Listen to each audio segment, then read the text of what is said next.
Ya, profe, ya le comparto ya.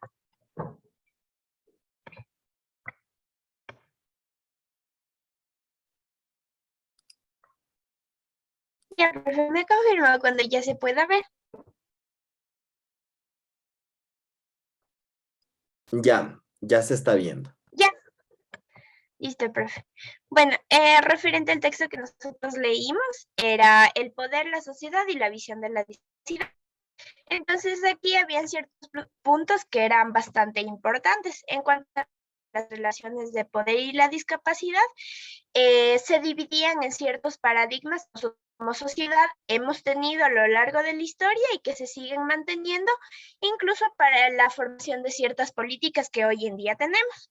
Para eso empezamos con el paradigma tradicional, el cual dice que se fundamenta en las prácticas de las antiguas civilizaciones occidentales y actualmente impregna muchas de las respuestas sociales a la discapacidad.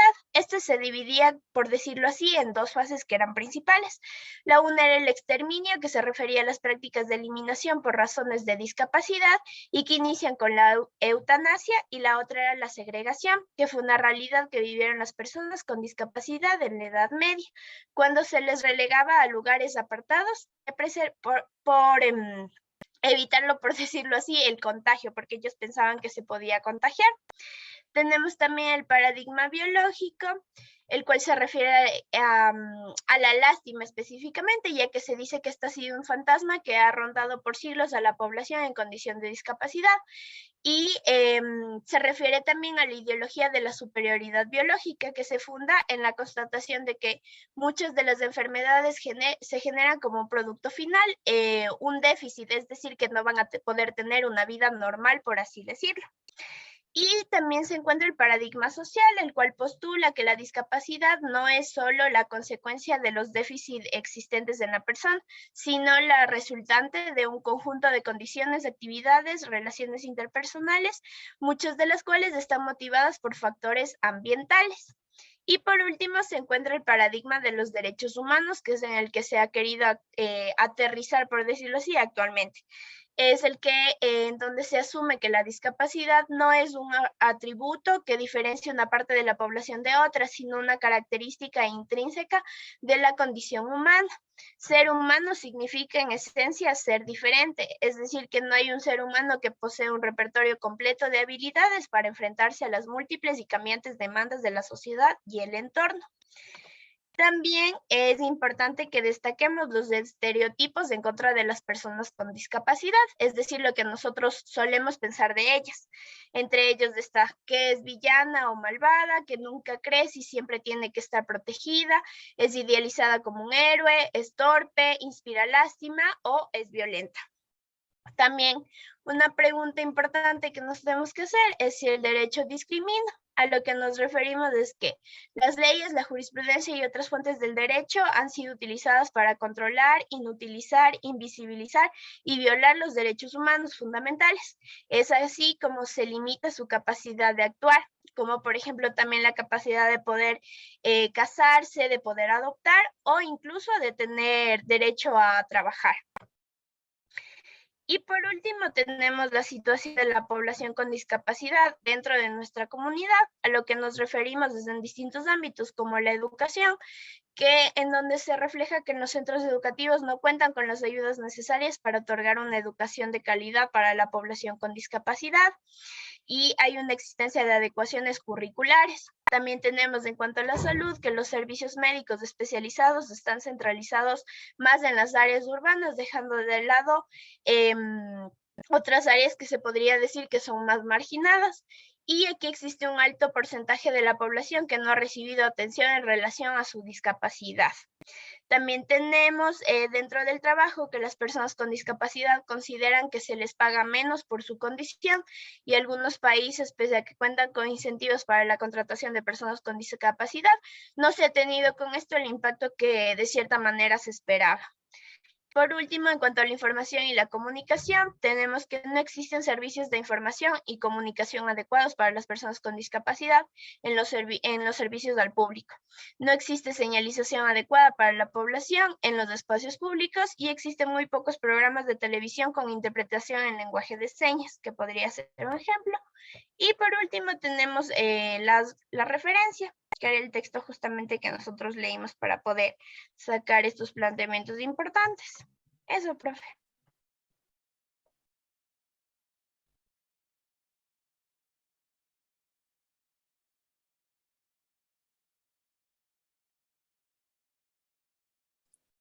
Perfecto, muchísimas gracias. Esa primera introducción que nos hizo el grupo número A, el grupo A, pues justamente nos ayuda a reforzar lo que vamos a comenzar a hablar el día de hoy, que justamente son los paradigmas de la discapacidad, el concepto, la clasificación, los principios, los derechos y cómo está en la legislación actual. Como ya hablamos justamente de los paradigmas, el paradigma tradicional es el paradigma del exterminio, donde las personas con discapacidad justamente lo que generan, o las personas en la antigua Grecia, en la antigua Roma, y esto retomado por los nazis, es esta lógica de que son inferiores, ¿no? Y que las personas con discapacidad llegan a las familias como castigo divino o como una maldición, por lo cual era el exterminio, les asesinaban. Ya en la época de la Edad Media, bien entrada a la modernidad también, se reproduce esta lógica de la segregación, cuando las personas con discapacidad se las coloca en cuartos alejados del resto de las familias o en lugares alejados de los pueblos y de las ciudades. El paradigma médico-biológico reitera esta lógica de inferioridad biológica. Aquí se piensa la identidad, la humanidad de las personas con discapacidad netamente desde las condiciones médicas, de que la discapacidad es el producto de una enfermedad. Se dividen en dos partes a las personas, a la persona normal y las personas anormales. Las normales, entre comillas, son las personas que no tienen discapacidad, y las anormales las que tienen discapacidad. Bajo esta lógica se crean instituciones jurídicas como la tutela y la curaduría, donde se les quita a las personas con discapacidad la capacidad jurídica de autorrepresentación y de tomar decisiones sobre su vida para que decidan otras personas. Aquí tenemos conceptos como deficiencia, incapacidad, minusválido, que se crean a partir de este paradigma. Justamente los conceptos como deficiencia, incapacidad, minusvalía, lo que hacen es dividir a la persona normal de la normal, de la que tiene capacidades de la cual no tiene, la que vale menos, minusvalía. Por lo que todos estos conceptos lo que hacen es referencia a esa lógica de la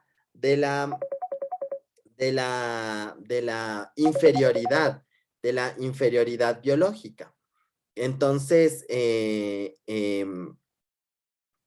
lo que sucede es que estos conceptos lo que hacen es reproducir justamente ese paradigma. Cuando hablamos,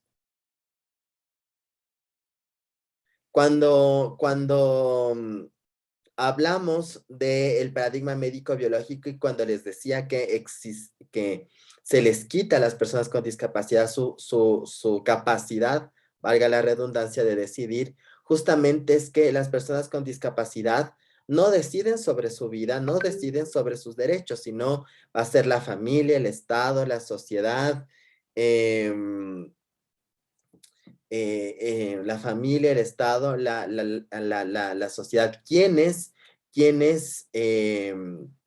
son las personas que deciden por las personas con discapacidad.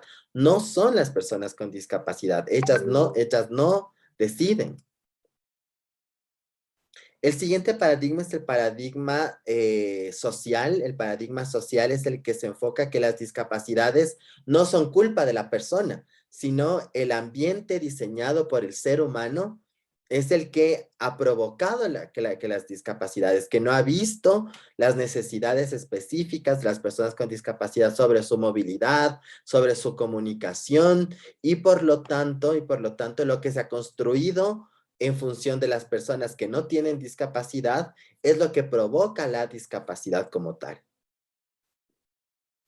El paradigma de derechos humanos es el paradigma actual en el que vemos que las personas con discapacidad tienen y deben tener la capacidad de decidir sobre sus vidas, y además asumimos que la discapacidad es una característica intrínseca de la condición humana.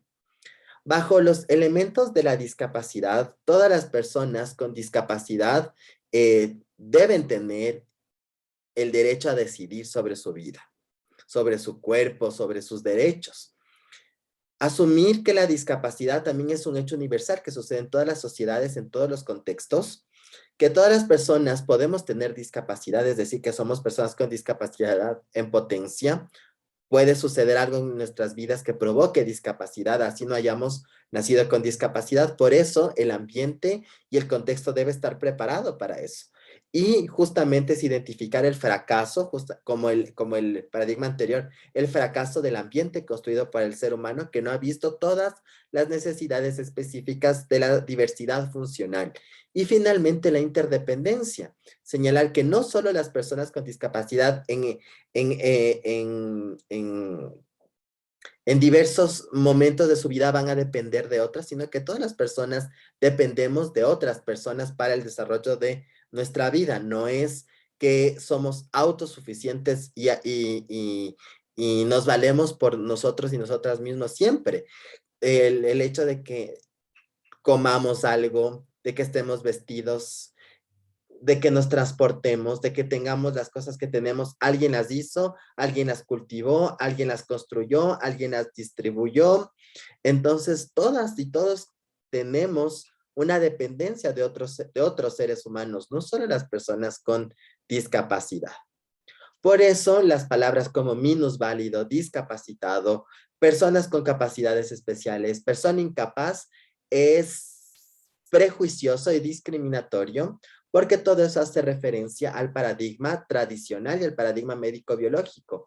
El término válido que se tiene que trabajar y que se lo tiene que desarrollar es el concepto de persona con discapacidad, porque valoramos a la persona como sujeto de derecho y la discapacidad como un rasgo de la identidad de la persona, ¿no? Entonces, eso es como ha ido evolucionando la percepción de la concepción de los derechos de las personas con discapacidad en función de cómo la sociedad ha ido reconociendo este rasgo de la identidad humana en diferentes momentos históricos y cómo ha repercutido esto en el ejercicio de derechos. Actualmente casi el 15% de la población mundial tiene alguna forma con discapacidad, y por eso la perspectiva de derechos humanos obliga a considerar a las personas con discapacidad como sujetos de derechos.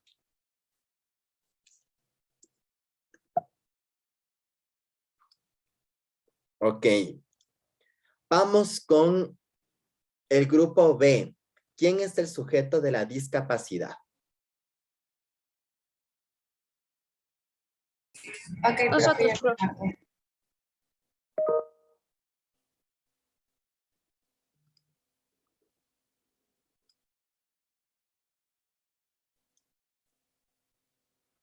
Por favor, sigan.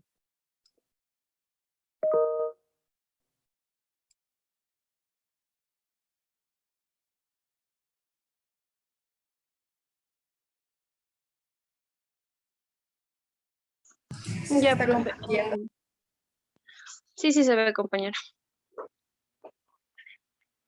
Ya, principal tema es ¿quién es el sujeto de la discapacidad? Exploraciones, configuraciones y potencialidades. Ya, ¿quién fue sujeto en la historia de la discapacidad escrita durante las últimas décadas? Los historiadores de la Disability History consideran que la discapacidad es una construcción social y cultural basada en consideraciones médicas o religiosas. Agregaron políticas de ayuda a las personas con discapacidad a través de las instituciones, el público asistido y los múltiples retos económicos, sociales y políticos. ¿Quiénes son los sujetos marginados o excluidos hasta ahora en la historia de la discapacidad? Ya, como primer punto, aquí tenemos las personas con identificaciones múltiples, sexualidades, género, etnia, clase social, edad, etc. Ya dentro de esta categoría nos decían que las mujeres, aquí entran las mujeres ciegas, ya que ellas tienen menos acceso a escuelas especializadas, instituciones de rehabilitación profesional, talleres protegidos, entre otros. También nos decía que las mujeres ciegas eran objeto de mucha violencia sexual y física, y que el pensamiento eugenista ordenaba que las niñas ciegas debían permanecer solteras, ya que ellas no eran buenas amas de casa, entonces por ende no debían casarse, ni tampoco tener hijos, porque podían salir discapacitados y esto era indeseable ante los ojos de la sociedad. Aquí también entra lo que son los grupos de homosexualidad, que también se los criminalizaba. Ya, como segundo punto tenemos la gente no institucionalizada en los trabajos históricos. Aquí la mayoría de los hombres con discapacidad tenían empleos remunerados, pero ejercían las actividades como venta de billetes de lotería, servicios de alquiler de coches, venta ambulante, la cestrería o actividades informales o ilegales del comercio ambulante. También nos decía que en el siglo XX la mayoría de las personas con discapacidad fueron excluidas del empleo remunerado debido a la organización social del trabajo en las sociedades occidentales y en los países latinoamericanos. Y como tercer punto tenemos los actores del cuidado y de la asistencia, donde nos mencionaba que el cuidado de las personas con discapacidad era responsabilidad de las mujeres, madres, hermanas o hijas, porque se consideraba socialmente y de forma muy discriminatoria que el cuidado es una actividad específicamente femenina, con escaso valor social y escasa o nula remuneración. Ya. Le puedes bajar, por fin. Ya. ¿Quién es el sujeto en la construcción de la desventaja social sufrida por las personas con discapacidad? La polisemia de la palabra discapacidad y su sentido como desventaja social nos invita a reflexionar sobre los actores responsables de la construcción de la desventaja social sufrida por las personas con discapacidad durante el siglo XX.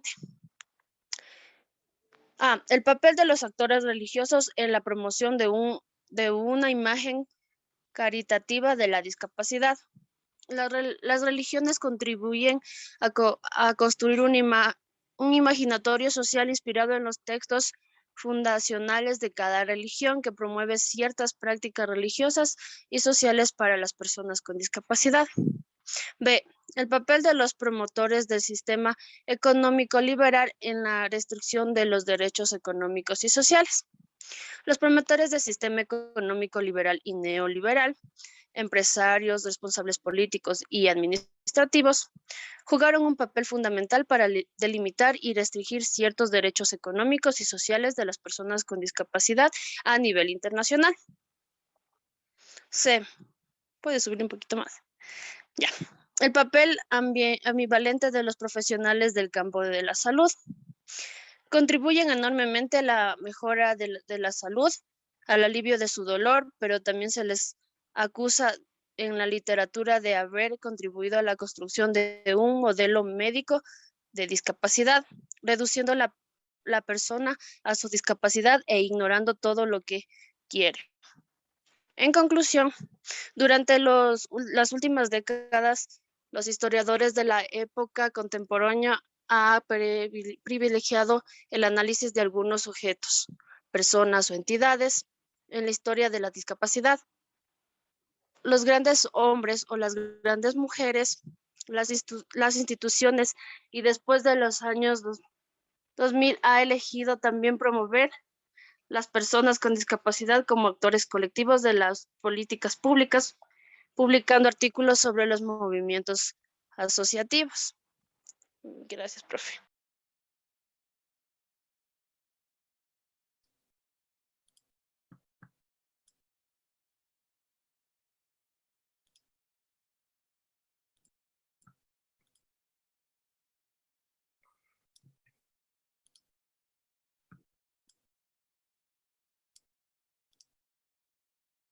En ese marco, bueno, entonces ya estamos un poco ya abordando la lógica de cuál es la concepción de cuál es el sujeto que se estudia a las personas, es decir, a las personas con discapacidad y cómo se lo ha ido analizando y mirando en el tiempo y en el espacio.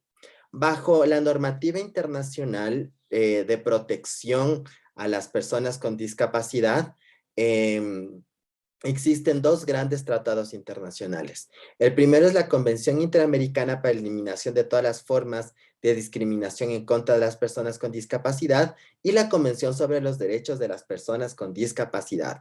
Estos dos son los tratados internacionales más grandes y más importantes sobre el tema y justamente quienes van a establecer los mecanismos de protección para las personas con discapacidad a lo largo, en todo el planeta y obviamente va a tener una repercusión en nuestro país. Cuando hablamos de los derechos de las personas con discapacidad, como vimos anteriormente, la concepción, los paradigmas sociales van a tener una consecuencia en cómo se garantizan los derechos de las personas con discapacidad. Mientras se amplían y se rompen los prejuicios y los estereotipos en la sociedad y se entiende a la persona con discapacidad como sujeto de derecho, obviamente las barreras que viven y el ejercicio de derechos va a ser distinto, va a ampliarse justamente porque se va deconstruyendo estas lógicas de la persona con discapacidad como dependiente o como enferma, como históricamente se lo ha ido construyendo. Y este es el sustento de los derechos de las personas con discapacidad. Bajo esa lógica, vamos con el grupo E, que nos hable el grupo E sobre los derechos de las personas con discapacidad para comenzar con esta parte. Grupo E.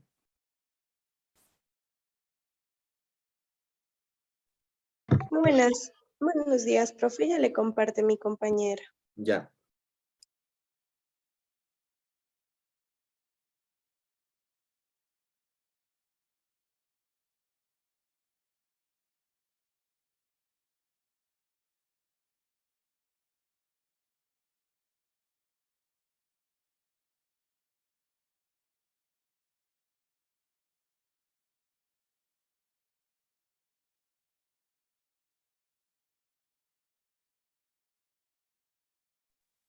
Listo. Yo les voy a hablar sobre los derechos de las personas con discapacidad. Es conocido por todos que la discriminación es uno de los más grandes flagelos que afectan al mundo contemporáneo. De igual manera, se sitúa los prejuicios como el origen de toda forma de discriminación. Recordemos una frase que se le atribuye a Einstein. Es más fácil separar un átomo que disolver un prejuicio. La discriminación es un no valor, una actitud negativa y hostil que vulnera la dignidad humana, el principio de igualdad de todas las personas. Cualquiera fuere su condición y rompe la fraternidad entre las personas y entre los pueblos. Es importante resaltar que la Declaración Universal de los Derechos Humanos, en su primer artículo, afirma que todos los hombres nacen libres e iguales en dignidad y derechos, y dotados como están de razón y conciencia. Deben comportarse fraternalmente los unos con los otros. Las formas de discriminación y los grupos discriminados. Entre las formas de discriminación tenemos hablar mal, es un grado moderado. Esta modalidad de la discriminación está tan inserta en la cultura que podría decirse que para no discriminar hay que violentarse a uno mismo, como único modo de no ser violento con los otros. Otra forma es evitar el contacto considerado como prejuicio intenso. Deliberadamente se evita el contacto con los otros considerados diferentes y además se los califica con rótulos o estigmas. Al decir no te juntes con esos, son sapo de otro pozo, se los denomina de diversas maneras diferentes, raros, son vagos, ignorantes, entre otros. La discriminación institucionalizada. El grupo discriminador logra que la ley establezca criterios discriminatorios. El ataque físico, que son formas de violencia, expulsiones, profanación de tumbas, amenazas, intimidación, atentados, y la exterminación, que son linchamientos, matanzas y ejecuciones masivas. La discriminación contra las personas con discapacidad, según la Convención Interamericana sancionada por la OEA en 1999, define de esta manera la discriminación contra las personas con discapacidad. En su primer artículo dice: la discriminación contra las personas con discapacidad significa toda distinción, exclusión o restricción basada en una discapacidad, consecuencia de una discapacidad anterior o percepción presente o pasada, que tenga el efecto o propósito de impedir o anular el reconocimiento, goce o ejercicio por parte de las personas con discapacidad de sus derechos humanos y libertades fundamentales. Por esta razón, nos permitimos señalar que discriminar no es siempre un acto perverso, realizado con el propósito de dañar a alguien. Sostenemos que la simple invisibilidad, el no tener en cuenta al otro o desconocer las normas legales vigentes son formas activas de discriminación. La discriminación también se pone de manifiesto de manera implícita. Se discrimina desde el lenguaje, donde mucho lo insultante o despreciativo está vinculado con discapacidades, como por ejemplo los términos tarado, paralítico, sordo, ciego, entre otros. Se discrimina en las barreras arquitectónicas y comunicacionales que impiden la integración y el desempeño autónomo de las personas con discapacidad. También se discrimina en el trabajo, incumpliendo normas legales que amparan el empleo de las personas con discapacidad. Se discrimina en el transporte con nuevas barreras que impiden la circulación y la ausencia de horarios fijos para unidades accesibles. Se discrimina en la educación, se discrimina en la cultura popular que sigue practicando el prejuicio y la indiferencia. También se discrimina en la salud, incumpliendo las prestaciones que garantizan la rehabilitación y el acceso a la calidad de vida de las personas con discapacidad. Por lo tanto, ser mujer, varón, niño, niña, joven, persona adulta o anciana, indígena, deportista, intelectual, judío, musulmán, blanco, negro o alguna persona con discapacidad no permite establecer distinción alguna en la condición de persona y por ende en materia de los derechos humanos. Las diferencias sirven para valorar la diversidad étnica, cultural, ideológica y situacional de las personas, lo que constituye una inmensa riqueza, patrimonio común de la humanidad. Gracias.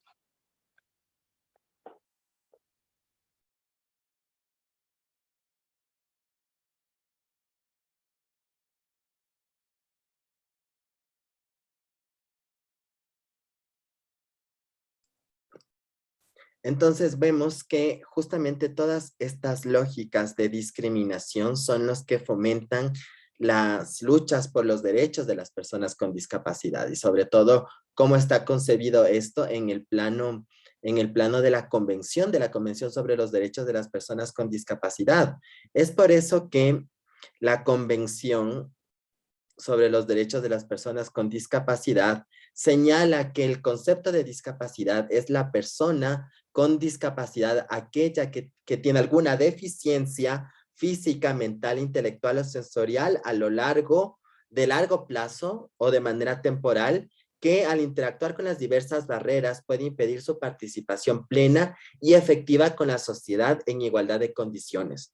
Por lo que el concepto de discapacidad es este, ¿no? Las deficiencias que son a largo plazo, que son temporales y que al interactuar con las barreras de la sociedad provoca justamente la exclusión, la discriminación o el no acceso a derechos. Por otro lado, la Ley Orgánica de Discapacidades del Ecuador describe lo que significa una persona con deficiencia o con condición discapacitante, que se entiende una persona con deficiencia o con condición discapacitante, las personas que tienen disminución temporal de las capacidades físicas, sensoriales, intelectuales o anatómicas, ¿sí? Por lo que la diferencia entre discapacidad y deficiencia o condición discapacitante es el tiempo. La discapacidad es la deficiencia a largo plazo o permanente y la deficiencia es temporal, ¿ok? Ahora, para hablarnos del sujeto de las discapacidades y de lo que debemos entender como persona con discapacidad, por favor, doy paso al grupo G, que hablamos de deconstruir el sujeto de discapacidad construyendo narrativas. ¿Quién es el sujeto de la discapacidad? Grupo G, por favor. Ya, Licen, ya le comparto pantalla.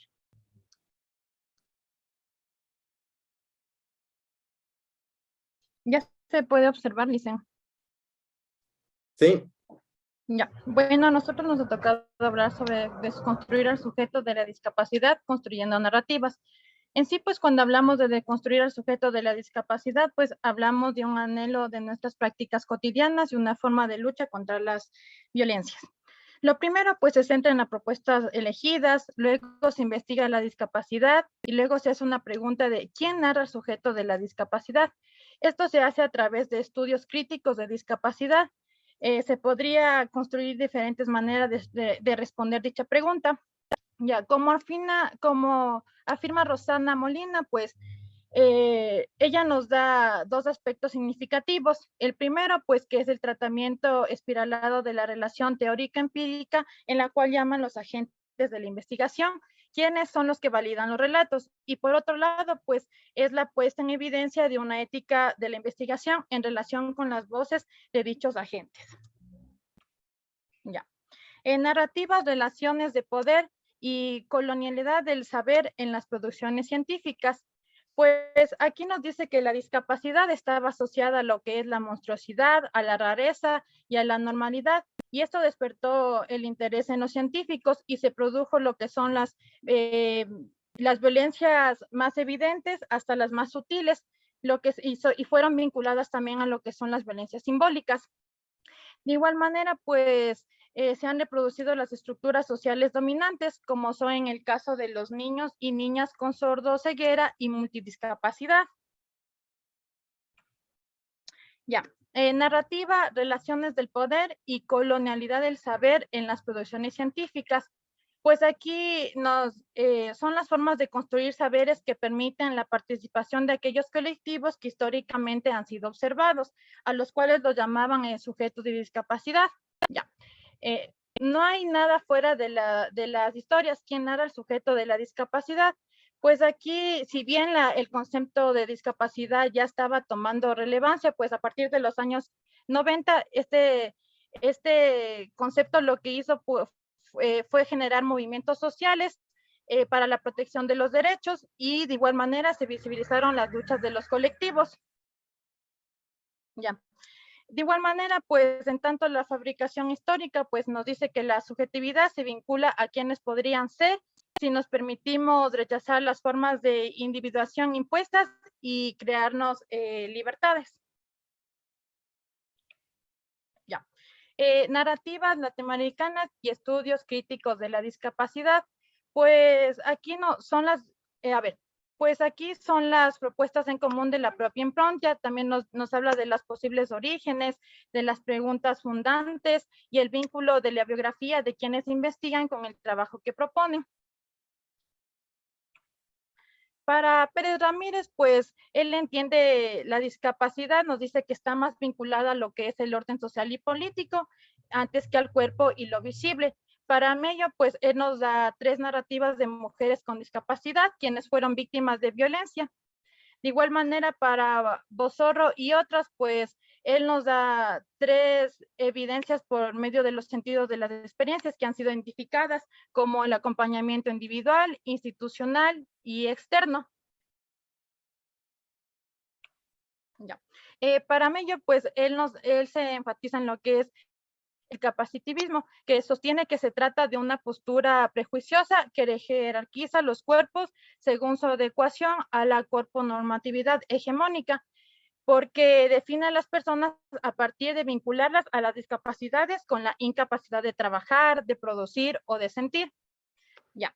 Las narrativas y prácticas, pues aquí lo que hace, pues, visibiliza las voces que fueron silenciadas de las personas con discapacidad. Aquí también de igual manera surgen diálogos compartidos en igualdad de oportunidades, entendiendo que hablar es existir absolutamente para el otro. Cada experiencia de discapacidad es única y no debe de ser generalizada. Y de igual manera, pues la investigación narrativa otorga legitimidad a partir de los poderosos relatos de quienes no han sido merecedores de un lugar en los relatos históricos. Eso es todo de nuestra exposición, Lisen. Gracias.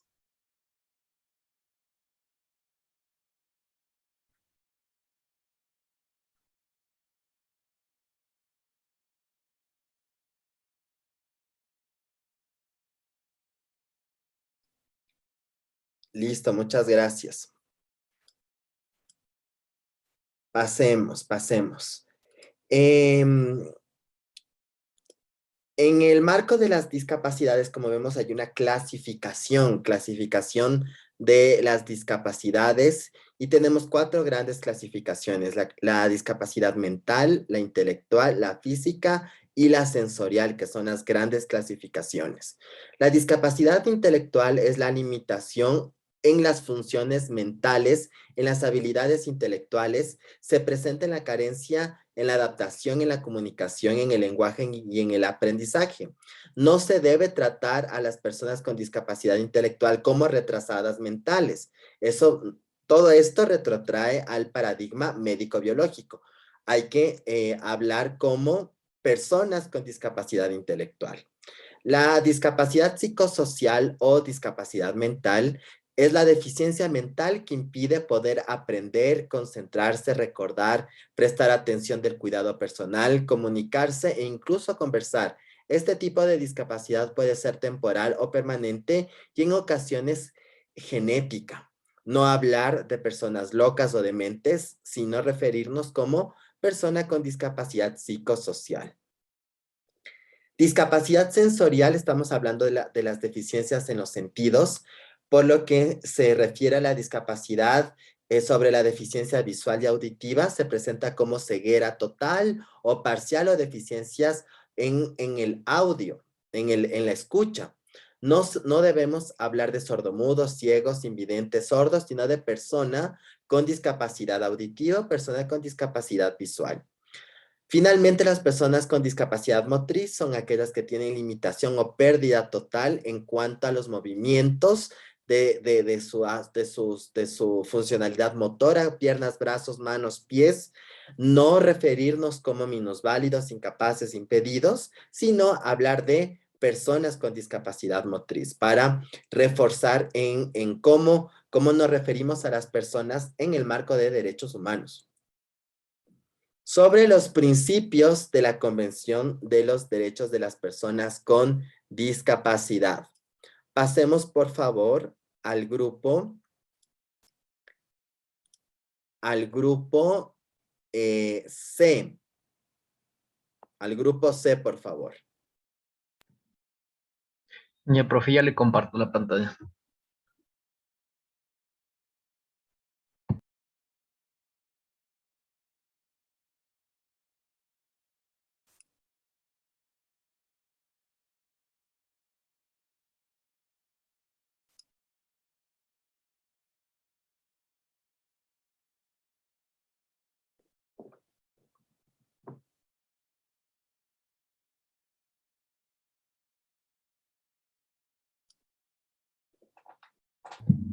Ya, profe, me avisa si es que me escucha y si se ve. Sí, confirmado. Se Ya, ve y se profe. escucha.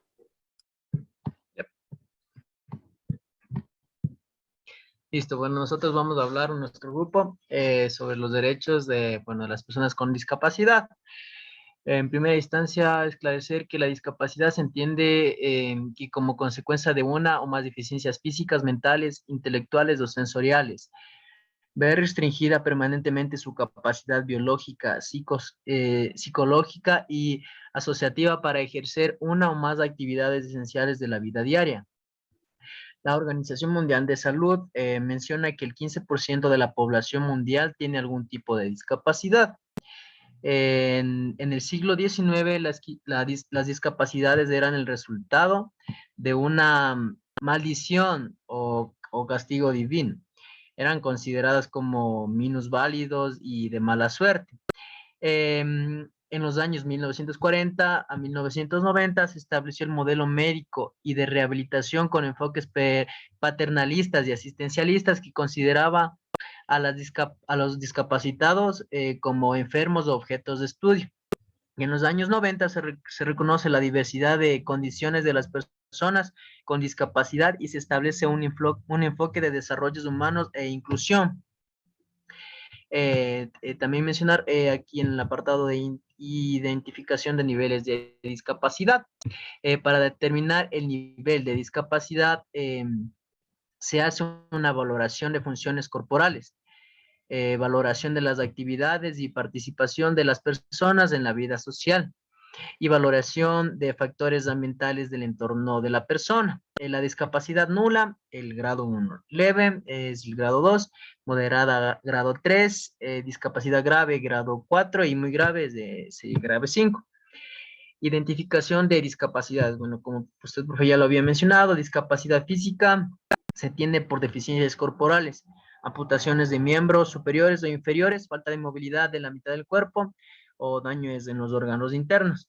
Discapacidad psicosocial, dificultades para adaptarse al medio debido a una limitación de sus capacidades cognitivas. Discapacidad intelectual, dificultad para comprender ideas complejas, razonar, resolver problemas, tomar decisiones y desenvolverse en la vida diaria.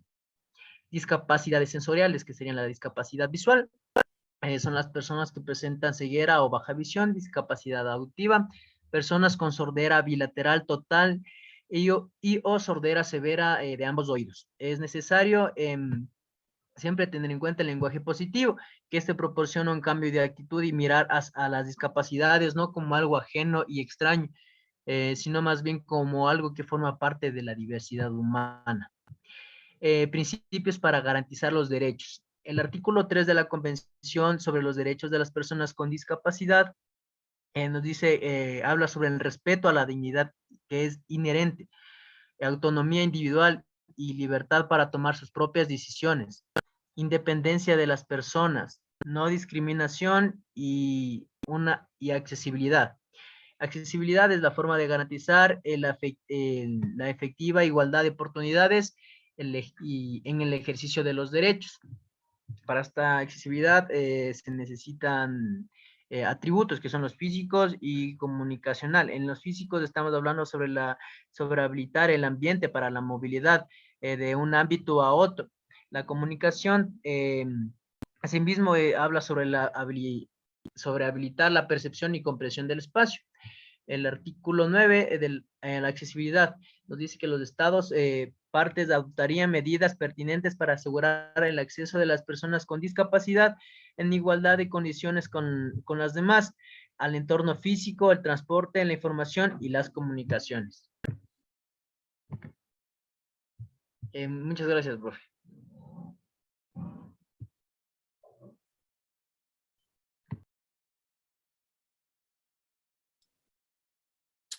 Muchas gracias a ustedes. Vamos a continuar. Entonces, los principios de los derechos de las personas con discapacidad, como ya nos mencionaba el compañero, yo los voy a resumir en 5 principios. El principio de vida independiente y autodeterminación, que justamente se refiere a que las personas con discapacidad deban asumir el control sobre su vida, su destino y las decisiones sobre los mismos, sobre su cuerpo, sus derechos, su vida, que sean quienes decidan, que no decidan otros, otras. Accesibilidad. Accesibilidad va a significar el conjunto de espacios habitados y habitables que les permita a las personas eliminar todas estas barreras físicas como comunicacionales para poder estar en los espacios y acceder a la información. El diseño universal significa este principio de que todas las construcciones, inventos, productos que se oferten, se creen, se fabriquen, tienen que estar pensados para que puedan ser utilizados tanto por personas con y sin discapacidad. El principio de igualdad y no discriminación, que ya lo hemos visto a lo largo de esta unidad, al igual que las medidas de acción afirmativa.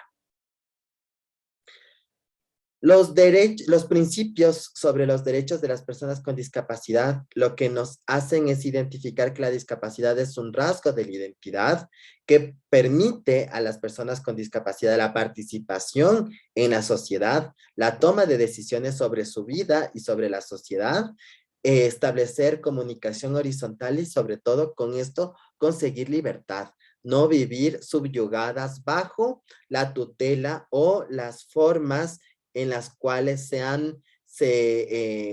decidan otros, ¿no? U otras. Y la idea de esto es fomentar que las personas con discapacidad puedan ejercer por sí mismas sus derechos y decidir sobre su vida ellas mismas. Y eso creo que es lo más importante de destacar sobre el tema de los derechos de las personas con discapacidad.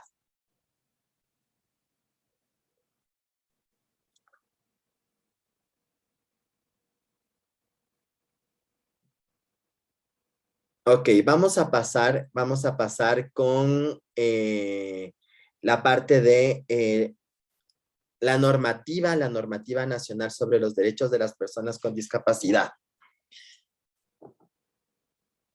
La normativa sobre los temas de discapacidad, bajo el paradigma médico-biológico, se creó una primera ley de discapacidades en el año 2001 y una reforma en el año 2012 que no mira a las personas con discapacidad como sujetos de derechos, sino como objetos de tutela. El paradigma legal cambia justamente con la Convención sobre los Derechos de las Personas con Discapacidad de Naciones Unidas y el paradigma de derechos humanos ya se va a insertar tanto en la Constitución ecuatoriana como en la Ley de Discapacidades del año 2010 y sus posteriores reformas. La legislación nacional, las más importantes sobre el tema de discapacidades, es la Constitución, la Ley Orgánica de Discapacidades y los reglamentos de la Ley Orgánica, el Código de Trabajo, el reglamento del Código de Trabajo y la Ley Orgánica de Educación Superior. La Constitución de la República del Ecuador, vemos que van a estar en varios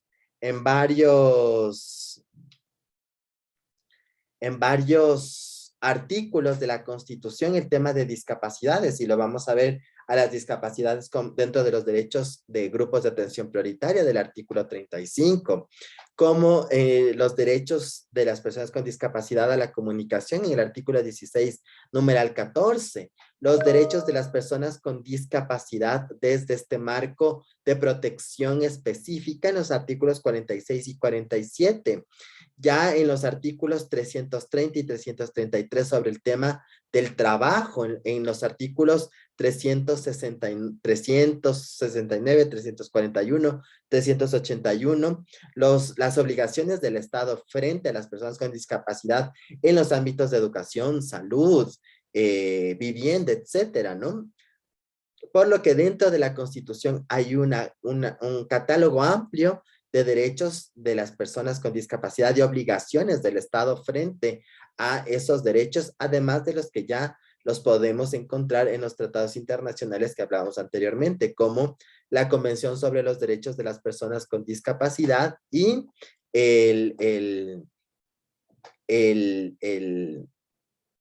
la Convención Interamericana para la Eliminación de las Formas de Discriminación a las Personas con Discapacidad. Adicionalmente, tenemos la Ley Orgánica de Discapacidades. La Ley Orgánica de Discapacidades se divide en 5 grandes grupos. Los principios de los derechos de las personas con discapacidad, los sujetos de protección de la Ley Orgánica de Discapacidades, el proceso de calificación, los derechos y las tarifas preferenciales. La ley establece un subsistema nacional de calificaciones, porque nuestra ley señala que los beneficios del carnet de discapacidades parte de que el Estado identifique de que la persona es o no persona con discapacidad. Y esto lo va a hacer a través de un sistema médico. El Sistema de Salud Nacional realiza una calificación de las discapacidades para, a través de un equipo multidisciplinario, evidenciar el grado de la discapacidad.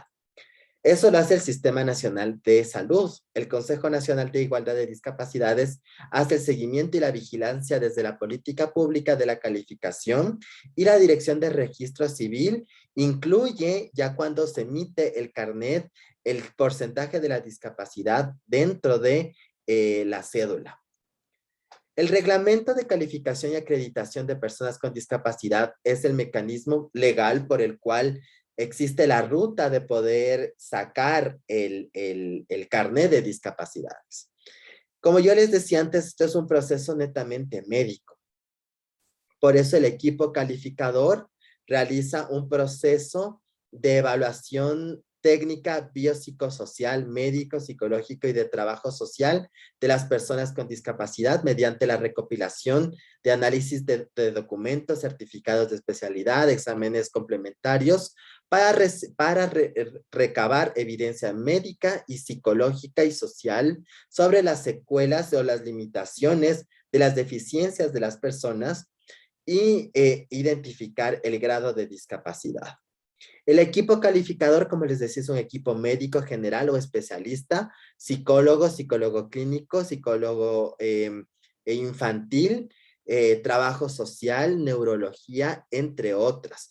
Todo esto centralizado en el Ministerio de Salud. Es el Ministerio de Salud y la Red Pública Integral de Salud quienes califican la discapacidad para que el CONADIS emita el carnet.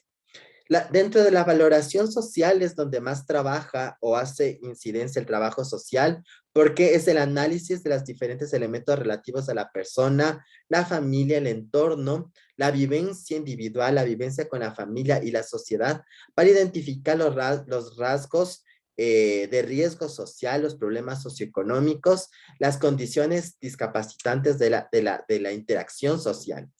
Sin embargo, lo que más se valora para el ámbito de la carnetización ecuatoriana de las discapacidades son los temas médicos.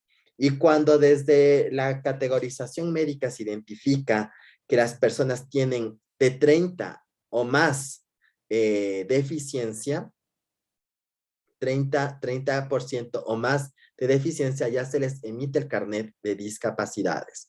Pero claro, aquí hay una crítica justamente porque todo este procedimiento de calificación de las discapacidades remite mucho al paradigma médico-biológico, asumiendo que solo la condición de salud, entre comillas, o enfermedad es lo que puede condicionar el tema de la discapacidad, cuando los otros paradigmas más sustentados en lo social y en los derechos humanos dicen que no necesariamente. Por lo que este procedimiento que utiliza nuestro país desde la teoría y desde los aspectos de derechos humanos, pues no están todavía acorde al 100%.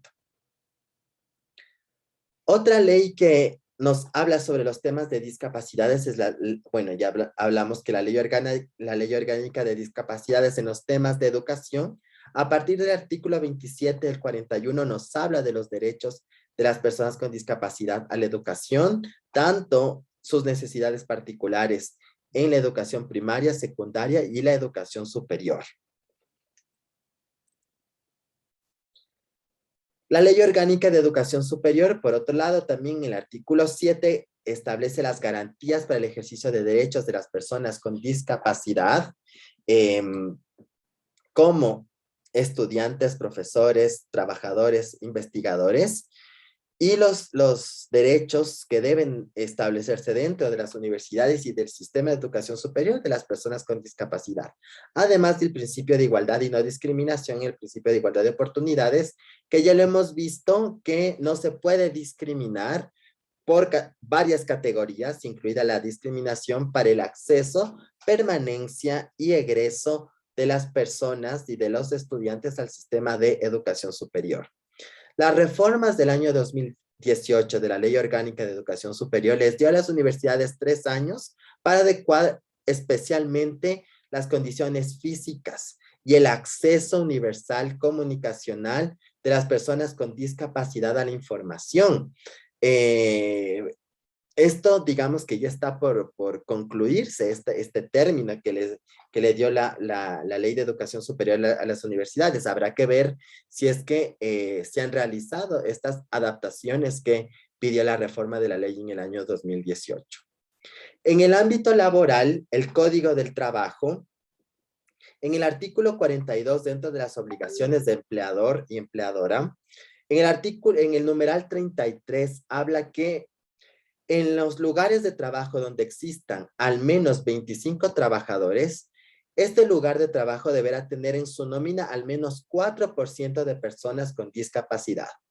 Ahora, el problema de esta norma ha suscitado que las empresas contratan a personas con discapacidad por llenar este 4% y no necesariamente les contratan por sus capacidades profesionales o su conocimiento técnico, científico o profesional, sino simplemente por llenar el 4% y les ponen a hacer actividades que no necesariamente es para lo que estudiaron o tienen experiencia.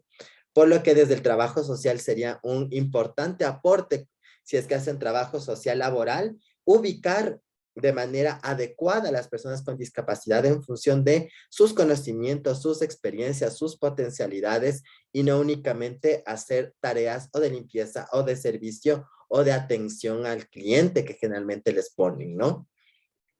Por otro lado, otro de los derechos, ustedes saben que cuando las trabajadoras tienen a luz, tienen a sus hijos, tienen 3 meses de permiso por maternidad. Y los padres tienen 15 días de licencia por paternidad. Pero cuando el hijo o la hija nace con discapacidad, el padre puede solicitar una licencia por remuneración hasta por 25 días, 25 días de permiso de paternidad cuando el hijo o la hija nace con alguna discapacidad. En el despido intempestivo, es decir, cuando en los lugares de trabajo se les despide sin una justificación a las personas con discapacidad, ya de hecho el despido intempestivo per se establece una indemnización. Pero cuando se le despide intempestivamente a una persona por discapacidad, esta indemnización equivale a 18 meses de la mejor remuneración de la persona por discapacidad. Lo que significa que el mejor sueldo que tuvo esa persona en su lugar de trabajo desde que ingresó hasta que le están despidiendo, ese mejor sueldo se multiplicará por 18. Y eso será esa indemnización adicional cuando hay despido intempestivo a personas con discapacidad. Y esto está en el artículo 51 de la Ley Orgánica de Discapacidades y en el 195 numeral 3 del Código de Trabajo. Vamos a los temas de discriminación, a la violación de los derechos de las personas con discapacidad. Bueno, eso hemos visto que el tema está en los tratados internacionales y en la Constitución, pero hay una discriminación múltiple, ¿no? También cuando las personas con discapacidad son indígenas, son afro, son LGBT, son mujeres, son extranjeras, son migrantes, o viven varios de estos rasgos, tienen discapacidad, son migrantes, son LGBT, son mujeres indígenas con discapacidad. Todas estas condiciones, como hemos visto, generan formas múltiples de discriminación y mayor potencialidad de vulnerabilidad a las personas. Bajo ese enfoque, entonces, le voy a pedir, por favor, al grupo, ¿dónde está? Al grupo D, por una pedagogía feminista de la discapacidad, por favor, el grupo D, que realice su exposición. Ya le comparto, profe.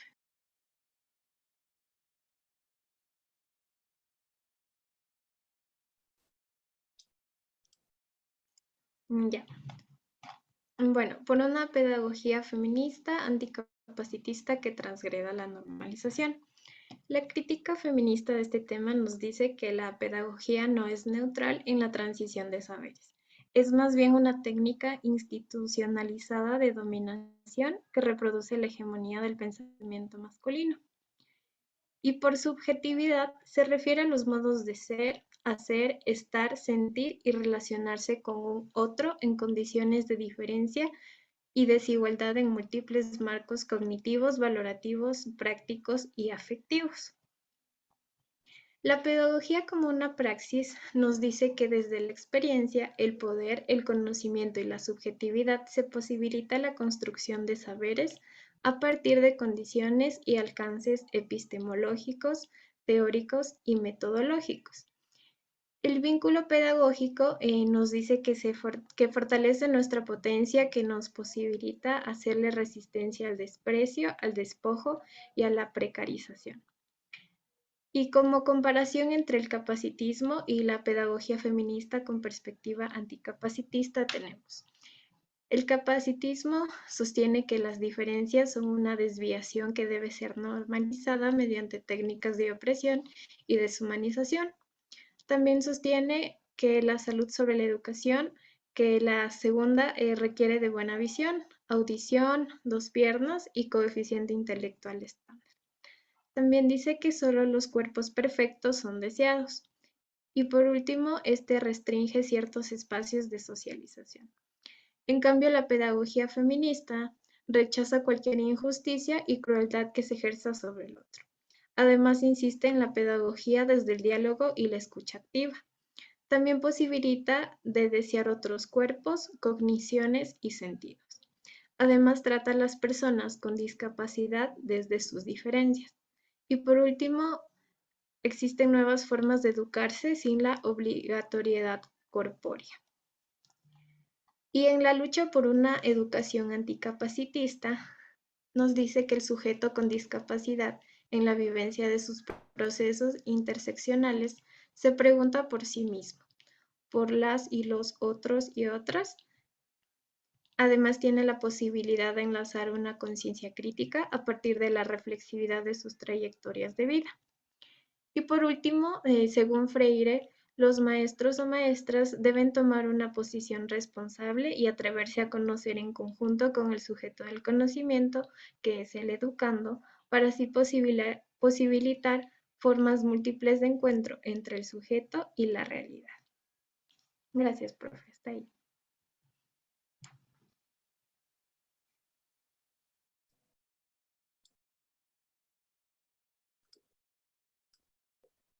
Sí, entonces justamente la idea de, sobre todo este acercamiento feminista a las discapacidades es romper con estos prejuicios y estereotipos sobre la normalización, sobre este capacitismo, sobre el capacitismo, pensar que solo son dignas de respeto o de protección las personas que tienen todas sus capacidades y sus funcionalidades en orden, digámoslo así, entre comillas, y más bien abrirnos a una pedagogía de la diversidad que pueda incidir en mejorar las condiciones de vida de las personas que tienen otros cuerpos, otras formas de funcionalidad, otras estéticas, y que no reproduzcamos y no generemos esta incidencia de la discriminación múltiple. Y es evidenciar todo eso para romper esos patrones, ¿no? Porque la discriminación múltiple genera violación a los derechos humanos, pone en riesgo o más riesgo a las personas con discapacidad en abuso, explotación, incomunicación, y genera todas estas formas de violencia, ¿no? Y ya para ir cerrando con las exposiciones, por favor, el grupo G, para poder entender qué podemos, perdón, el grupo H, ¿qué podemos hacer ahora? ¿Qué podemos hacer ahora con el aspecto psicosocial en encierro sobre el acompañamiento de las personas con discapacidad?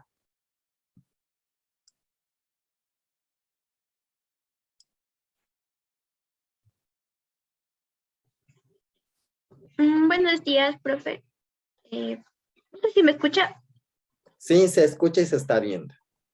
Ya, profe. A nosotros nos ha tocado el capítulo 8 en cuanto hacemos mención a exploraciones sobre el sujeto con discapacidad psicosocial en un espacio de encierro a partir de una estrategia de acompañamiento. Ya, en cuanto hablamos de discapacidad psicosocial, hacemos mención que es un concepto deudor de la Convención sobre los Derechos de las Personas con Discapacidad, según la ONU. Ya, esta discapacidad refiere a las condiciones que impactan en la forma de pensar, relacionarse o interactuar de una persona y que está atravesado por factores ya sean políticos, sociales, económicos y biológicos. Ya, la criminalización de la locura. Aquí nos menciona que la locura ha sido y es una preocupación constante en muchos terrenos de la vida social, como lo es la ciencia, las artes, la escritura, el cine y en conclusión la vida cotidiana. School la define como una perturbación duradera de la razón, el intelecto y las emociones, ya que este es un fenómeno que se encuentra en todas las sociedades. Este tema ha implicado gran estigma para quien lo encarna y nos permite desestabilizar las nociones de cordura y orden social. Por ello, la locura es considerada como algo potente. Entrando en el siglo XVIII, ser loco significaba ser ocioso e incapaz, dado que en esta categoría entraban lo que son los pobres, los desprestigiados morales, los tullidos, los huérfanos, los ancianos y los lisiados. Aquí en el texto nos mencionaba que los primeros manicomios holandeses eran espacios pequeños que podían ocupar solo unas cuantas personas, pero para los siglos XVI y XVII muchos manicomios se expandieron, pues la sociedad ya buscaba deshacerse de los locos amenazantes. Para Ríos Molina, en México, el poder psiquiátrico no se ejerce desde la institución manicomial, sino por fuera, es decir, a través de la higiene mental, dado que este era un movimiento social que se institucionalizó y que posteriormente llevó a avances políticos y reformas legislativas. En este contexto aparece un nuevo enfoque que se le llamó tratamiento moral y se le atribuye a Philip Pinel, el cual proponía que la cura de un lunático estaba en crear hábitos de autocontención. Para poder llegar a este punto se debía adquirir confianza en lugar de la coacción para poder despertar así los sentimientos morales del loco y usarlos para propiciar una disciplina moral. Pero es a partir de la Primera Guerra Mundial que se gana el terreno en cuanto a la idea de que la locura era el resultado de agentes patógenos que acechaban varias partes del cuerpo, ya que se extendían por el torrente sanguíneo y envenenaban al cerebro. En México, la higiene mental se configura a inicios del siglo XX como un nuevo campo en el que se sumaron diversos profesionales del campo social con el fin de brindar mejores condiciones de vida a los pacientes psiquiátricos y prevenir de esta manera las enfermedades mentales. Las posibilidades del acompañamiento terapéutico en cuanto hacemos mención a la reconstrucción de un lazo social. Para el año 1960, en Europa y Estados Unidos, se comienza a tener presencia de los movimientos de antipsiquiatría y psiquiatría social, ya que se oponían a las prácticas y teorías de la medicina hegemónica. La medicalización y el encierro llegan a ser mecanismos que ocultaban las relaciones de poder, dado que subyacen al control político de la norma, la conducta y la moral en la sociedad. Aquí vemos que el acompañamiento terapéutico surge en los años 70 del contexto clínico que se encontraba enmarcado en la psicología, el psicoanálisis, la psiquiatría y las comunidades terapéuticas. El acompañamiento terapéutico era considerado como un dispositivo no directivo que desde una perspectiva clínica y a su vez sociocomunitaria brindaba atención y apoyo en espacios públicos o privados, individual o grupal, y promoviendo de esta manera la participación y la autonomía del usuario en cuanto a toma de decisiones acerca de su tratamiento. Para Chao, el AT es una herramienta para la ciudadanía para poder reconstruir el lazo social, para poder revincular al sujeto con la cultura y con los demás. Ante esta tensión latente, el temor era un mecanismo primordial de la institución carcelaria y dado que existía una angustia constante, pero esto era muy fácil que los vínculos se fragmentaran. Y tenemos las objeciones del acompañamiento terapéutico y sus paralelos con el tratamiento punitivo. Entre las objeciones del acompañamiento terapéutico identificamos las siguientes. Primero, es considerado potente el trabajo en grupo, dado que en dúos, como se suele trabajar desde el acompañamiento terapéutico, se corre el riesgo de individualizar las problemáticas existentes. También es importante instar a no convertir al sujeto en un objeto de control. Y por último, es necesario revisar críticamente conceptos como lo es salud mental, vida saludable, discapacidad psicosocial, entre otros. Ello significa, primero, no dar por sentado términos correctos o incorrectos, sino poder comprender los términos en un campo de disputas.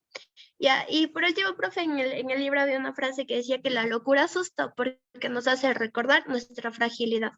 Eso, profe. Muchas gracias.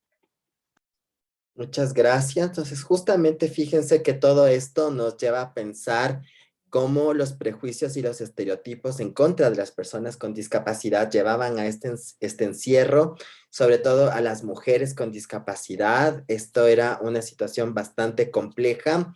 Las violaciones a las mujeres con discapacidad también era una situación que se encontraba presente en muchos momentos de nuestra cultura. Y fíjense, por eso en el Ecuador siempre estuvo despenalizado el aborto por violación a mujeres con discapacidad mental o intelectual, sino que fue el año pasado recién que se amplió a todas las mujeres, independientemente si tienen o no discapacidad.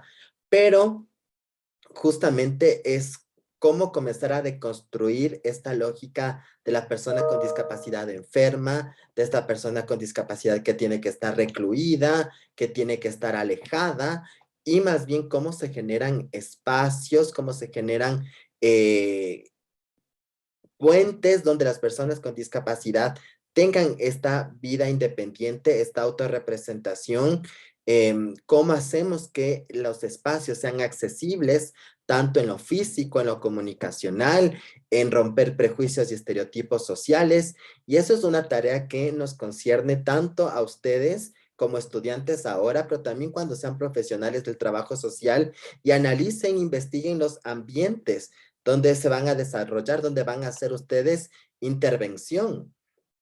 Si es que van a intervenir con personas con discapacidad o en ambientes donde participen personas con discapacidad, pues no tratarles como cosa, escuchar sus opiniones, de que ellos decidan sobre su vida, evidenciar cuáles son las barreras físicas, comunicacionales, de prejuicios y estereotipos que se encuentran en el círculo donde se desarrolla esa persona con discapacidad o los lugares donde ustedes están trabajando y brindan servicios, que estos servicios no, de manera directa o indirecta, no se coloquen estas barreras para que las personas con discapacidad puedan acceder de manera directa al servicio. Entonces, eso significa conocer del lenguaje de señas, tener mecanismos alternativos y aumentativos de comunicación, tener rampas, tener ascensores, etcétera.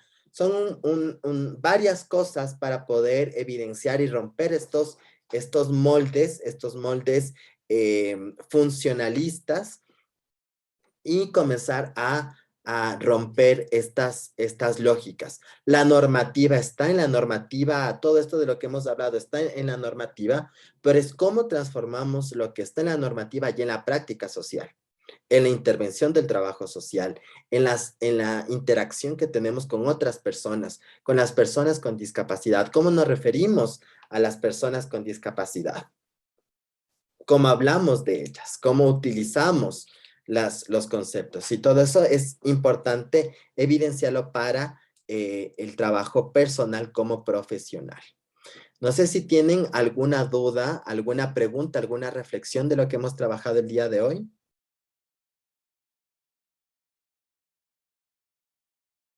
No sé si es que algún grupo se me quedó todos los grupos expusieron. No, profe, falta el grupo F. Sigan, por favor. Disculpe, sigan, por favor, ustedes. Ya le comparto.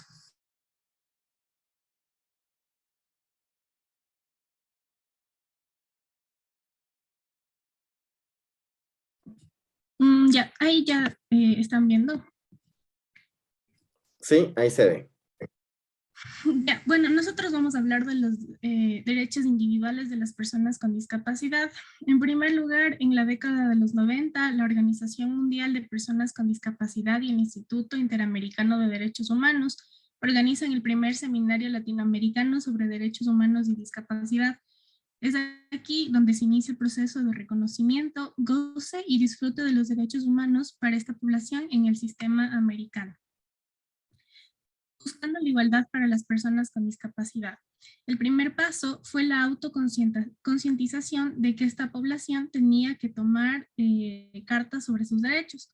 En esta ocasión, una de las recomendaciones que surgen fue la necesidad de que la comunidad internacional reconociera bajo un tratado internacional los derechos humanos desde la perspectiva de las personas con discapacidad. En 1993, además, se determinó la necesidad de elaborar una convención internacional que garantizara el pleno goce y disfruto de los derechos humanos fundamentales. Posterior a ello, en marzo del 2007, se firma en las Naciones Unidas la Convención sobre los Derechos de las Personas con Discapacidad. Ahora voy a hablar sobre el principio de igualdad en la Convención Interamericana para la eliminación de todas las formas de discriminación contra las personas con discapacidad. En este punto se rompe con el concepto tradicional de igualdad formal, donde todos somos iguales, y se pasa al concepto de que todos somos igualmente diferentes. La siguiente lucha del movimiento fue lograr un instrumento internacional que tuviese carácter obligatorio y no fuese una pauta orientadora. Finalmente, en la Convención Interamericana para la Eliminación de todas las formas de discriminación contra las personas con discapacidad, fue aprobada el 7 de junio de 1999. Estos movimientos fueron también apoyados de grupos de mujeres, ya que al inicio el movimiento de las personas con discapacidad era muy limitado. Ahora voy a hablar del discapacidio y el discapanicidio. Estos términos surgen después de los términos acuñados por movimientos feministas, como es el feminicidio y el femicidio, buscando dar visibilidad a los casos de muertes que son diferentes, que se deberían tipificar diferente del homicidio.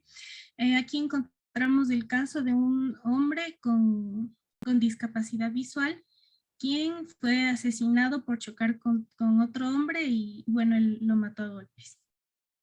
Aquí encontramos que innegablemente la vida de una persona con discapacidad no es igualmente valorada como la vida de una persona que no posee discapacidad en nuestra sociedad. En el caso del discapacidio, al estudiar homicidios contra personas con discapacidad, podemos encontrar casos donde se les ha dado muerte por tener discapacidad. Esto es lo que diferencia de otros tipos de delito. Cabe preguntarse si las personas con discapacidad sufren de esas formas de violencia y si se podrán hacer referencia al discapacidio, de discapacidad, isidio, muerte o homicidio. O el discapanicidio, discapa igualmente de discapacidad, homicidio de genocidio. Ahora bien, un poco de cómo vivían las personas en el siglo XX, encerrados, aislados y sin libertad. En el siglo XX se encontraban aceras irregulares y sin rampas, postes, parquímetros, hidratantes mal ubicados y edificios con puertas angostas, escaleras y baños inaccesibles impedían que las personas que se alejaban del paradigma del humano tengan acceso a estos servicios y a estos lugares. El público era el monopolio de los varones, porque de igual manera había una exclusión a la mujer y a las personas que no encajaban en un estereotipo hegemónico que brindaba las características de lo que se consideraba como normal y lo que se consideraba de igual manera que estaba bien. Todo respondía a relaciones de poder donde aquellos que lo ejercían habían elaborado un paradigma del humano basado en sus propias características, incluyendo así el género humano de aquellos o aquellas que no se enmarcaban dentro de este modelo. Finalmente, debemos tener una visión diferente de la libertad de tránsito.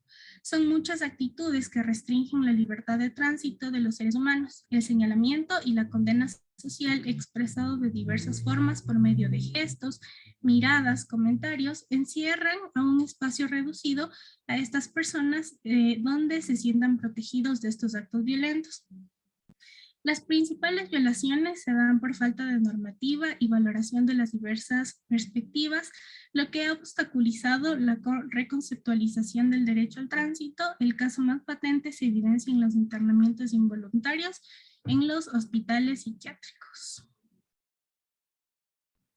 Y ya.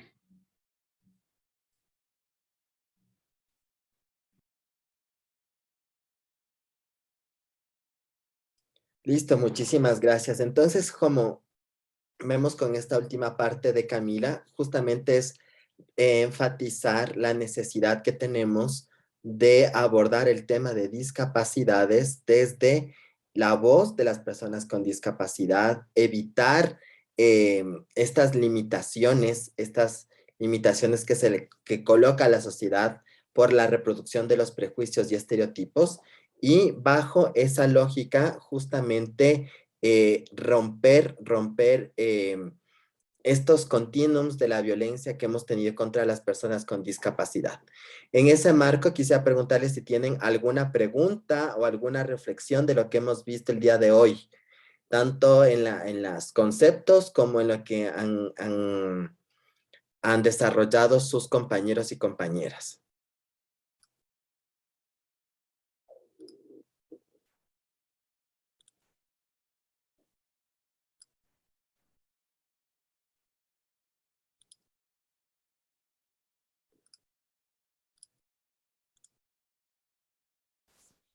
Yo, profe, estoy levantando la mano. Ahí está, Vanessa y luego Nayeli. Sí, no se veía. Ya, buenos días, profe y compañeros. Bueno, después de abordar toda esta temática y de conocer todos estos conceptos y también las leyes que amparan, prácticamente serían papel a las personas con discapacidad, sí quiero contar una reciente experiencia. Mi hermana tiene necesidad auditiva y ella ingresó al programa para dar pruebas para ingresar a la universidad. Me parece que se llama así el examen Transformar.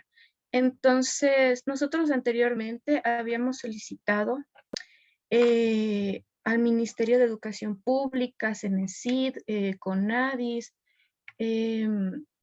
habíamos solicitado que los chicos puedan tener el acceso a un intérprete de lengua de señas, ya que como ellos tienen discapacidad auditiva, esa es su lengua, su lenguaje, mediante el cual ellos pueden retener conocimiento, pueden atender, pueden aprender. Entonces, esta semana empezaron ya los cursos en la Facultad de Filosofía de la Universidad Central, y igualmente de forma virtual. Sin embargo, los coordinadores nos manifestaron que la universidad no estaba preparada para la inclusión de las personas con discapacidad, que no habían las adaptaciones que deberían existir por lo que vimos desde el año 2018, y no se han hecho estas adaptaciones ni adecuaciones curriculares, entonces era un tema nuevo para ellos. Lo que sugirieron fue que las clases, como son grabadas, pues tienen subtítulos, entonces que vean los subtítulos. Entonces es una plena discriminación a los derechos de las personas con discapacidad auditiva, ya que les están poniendo una barrera tremenda al acceso a la educación superior. Los chicos no van a entender, ellos tienen su lenguaje, la lengua de señas, por el cual pueden entender todos los conocimientos, las explicaciones de los profesores, las clases. Entonces se les está discriminando y se les está dejando atrás. Es una injusticia social tremenda, ya que prácticamente solo los chicos que tienen los recursos económicos para pagar un intérprete en una universidad privada lo pueden hacer, pero por ejemplo, y hay otros chicos que también se van al Instituto Tecnológico del Consejo Provincial de Pichincha, y ellos allá pagan semestralmente, me parece que son $400. Entonces esto quiere decir que las personas ahora deberán tener recursos económicos, perdón, las personas con discapacidad auditiva deberán tener los recursos económicos, si no, no podrán acceder a la educación superior a la que yo sí puedo acceder, a una educación superior gratuita por el hecho de ser oyente. Entonces aquí se ven todas las barreras que la verdad, y es lamentable desde una educación, desde una institución, una entidad superior, manifiesten estos acontecimientos. Hace 2 días nos mandaron un cuestionario para saber qué tipo de ayuda técnica necesitaban los chicos y hasta ahora no nos dan respuestas. Entonces ya va a ser una semana que ellos no han podido acceder a las clases. Entonces, profe, no sé si usted me podría guiar, la verdad, porque ya no sabemos qué hacer. Nos hemos comunicado con Bienestar Estudiantil, hemos hablado con el rector de la universidad, hemos tratado de comunicarnos, sin embargo, no nos han dado respuesta ante estos requerimientos y para que ya no se sigan vulnerando los derechos de estos chicos. Sí, Vanessa, lo que podemos hacer, mándame un correo electrónico con todo de lo que tengas y yo ahí en función de lo que tú me mandes, yo te puedo ir guiando qué podemos hacer dentro de la universidad. Listo, muchas gracias, profe. Nayeli, Ya, profe. Bueno, justamente yo le quería preguntar si es que esta persona que maneja el lenguaje de señas, que es el traductor, o sea, es la persona que tiene que dotar el Estado para las personas que tienen discapacidad auditiva, que también no pueden hablar, o sea, son ellos quienes tienen que financiar ese tipo de recursos. Era mi pregunta, profe. es que de hecho en las instituciones públicas, sobre todo, debería existir alguien o quienes brindan servicios saber o tener mecanismos para comunicarse con las personas con discapacidad. Pero lamentablemente, como no hay políticas todavía en el Ecuador que sean fuertes en el tema, es una situación que está a la deriva, por lo que se habría que generar mecanismos para que las instituciones públicas, los servicios, y no solo es el tema del lenguaje de señas, hay muchísimas formas en las cuales las personas con discapacidad se pueden comunicar, como por botones, por luces, por braille, por diferentes formas, ¿sí? No necesariamente es el lenguaje de señas, hay muchas gamas de mecanismos de comunicación que existen, pero que no se los implementa, o sea, no hay personal capacitado en discapacidades en todas las instituciones públicas y privadas que dotan servicios. Por eso es que las personas con discapacidad necesitan les hacen dependientes de lo que veíamos en la materia. O sea, el espacio, las dinámicas sociales solo están pensadas en las personas que no tienen discapacidad. Y eso que provoca que las personas que tienen alguna forma de discapacidad y pueden tener independencia, pero se ven limitadas a tener esa independencia porque el ambiente, la sociedad no les proporciona esos canales de comunicación, esas barreras. Por lo que todo esto y de lo que comunicaba también Vanessa, son formas en las cuales hay muchas complicaciones y que se tiene que seguir trabajando. Esto no es un tema cerrado. Como decía Vanessa, sí, las leyes quedan en papel, pero al menos que estén en el papel, nos ayudan ¿a qué? Nos ayudan a tener un fundamento para exigir estos derechos a las entidades que están en la obligación de protegerlos. Y los derechos están justamente en la norma para serlos exigidos. Porque yo generalmente les digo a mis alumnos, a mis alumnas, y ahorita a ustedes, los derechos y las leyes no son como los hechizos de Harry Potter, que uno dice, bueno, si lo leo y está en la Constitución, ya de una se garantizan, se protegen. No, o sea, hay que hacer incidencia, hay que hacer lucha, hay que los escritos, hay que invocarlos, hay que saber mostrarles a las personas que están obligadas a proteger derechos que nosotras y nosotros sabemos que los tenemos, que los nombramos, que los ubicamos y que los colocamos en los documentos cuando hacemos solicitudes. Y eso es la importancia de que estén en el papel, de que estén en las normas, porque obviamente si es que no se los exige su cumplimiento, quedan como normas vagas, normas estériles, que no tienen incidencia, pero cuando sabemos, cuando los ubicamos, cuando les exigimos, pues ahí justamente les hacemos notar a las personas que están obligadas a que los cumplan. Sí, entonces, este tema de derechos humanos es un tema de lucha constante, porque que estén en una norma no significa que necesariamente en la práctica se esté cumpliendo. Hay que hacer cosas para que lo que está en la norma tenga una repercusión en la sociedad, en la interacción. Y eso es la lucha constante de las personas que debemos hacer cuando conocemos nuestros derechos. Entonces, todo lo que hemos visto y hemos estado viendo desde la clase 1 hasta ahora es porque seguimos hablando de derechos humanos y de lucha social y de exigibilidad, es porque no necesariamente lo que ya está en la norma se cumple en la práctica, o hay cosas que nosotras y nosotros consideramos que son derechos y todavía no están puestos en las normas. Y todo eso es la lucha constante de los derechos humanos. Nunca es una lucha saldada, y siempre hay que estar con esta predisposición de hacerlos exigibles de manera constante, ¿ok?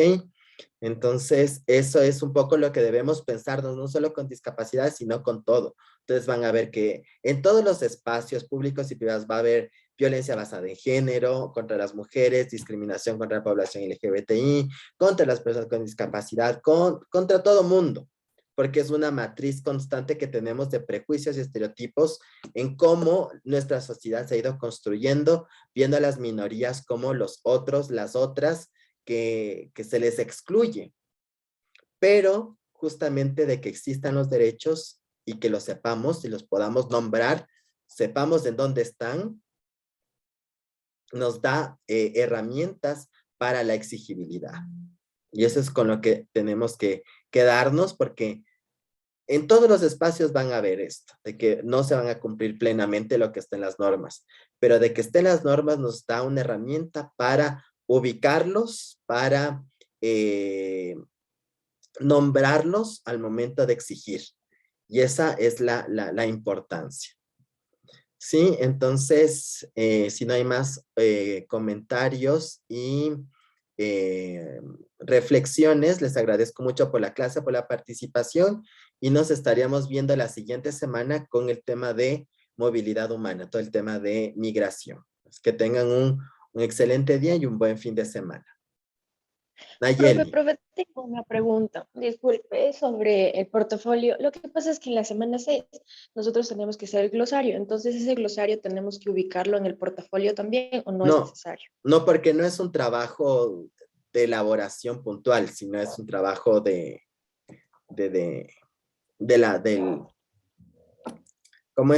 aula virtual. Ese no es necesario que lo suba. Ok, chévere chicos, chicas, muchas gracias. Nos vemos la próxima semana.